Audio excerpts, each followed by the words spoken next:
കുറച്ച് ചിക്കന്റെ breast piece ഒക്കെ കൈ പിടിച്ചുകൊണ്ട് ഇത് എന്നത്തിനുള്ള പരിപാടിയാന്നായിരിക്കും അല്ലേ. ഞാൻ 4 പീസാ ബ്രസ്റ്റ് പീസ് എടുത്ത് വെച്ചേക്കുന്നത്. ഇത്രയും വേണ്ട കേട്ടോ.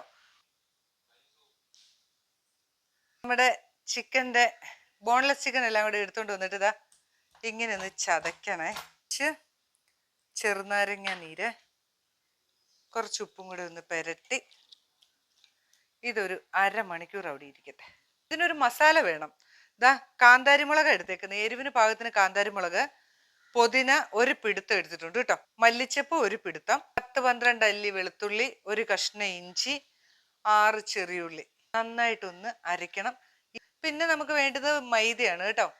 പിന്നെ ബ്രെഡ് ആണ് പൊടിച്ചു വെച്ചിരിക്കുന്നത്. പിന്നെ 3 മുട്ട എടുത്തു വെച്ചിട്ടുണ്ട്. അതൊക്കെ ഞാൻ പുറകെ കാണിച്ചു തരാം. ആദ്യമേ ഇത് അരച്ചെടുത്തിട്ട് കേട്ടെ. പേസ്റ്റ് കുറച്ച് ഇതേലൊന്ന് പിടിപ്പിച്ച് വെക്കണേ, തേച്ച് നല്ല പോലെ. ഒന്നുകിൽ ഫ്രീസറിലൊന്നും എടുത്ത് വെച്ചാലും കുഴപ്പമില്ല.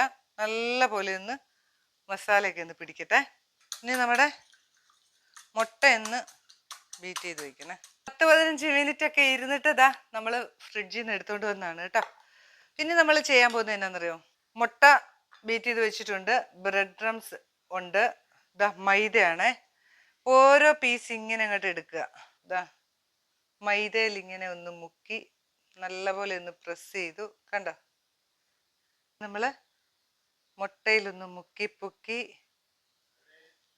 ബ്രെഡ് പൊടിയിൽ മുക്കി.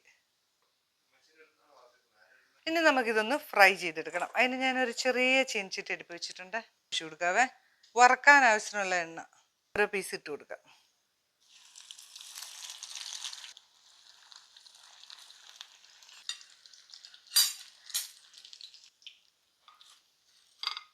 കുറച്ച് മസാല നമ്മൾ മാറ്റി വെച്ചില്ലേ, അതിനകത്തോട്ട് കട്ട തൈര്, പുളിയില്ലാത്ത കട്ട തൈര് ഒഴിക്കണം കേട്ടോ. ഇതിനൊരു ഡിപ്പാണേ.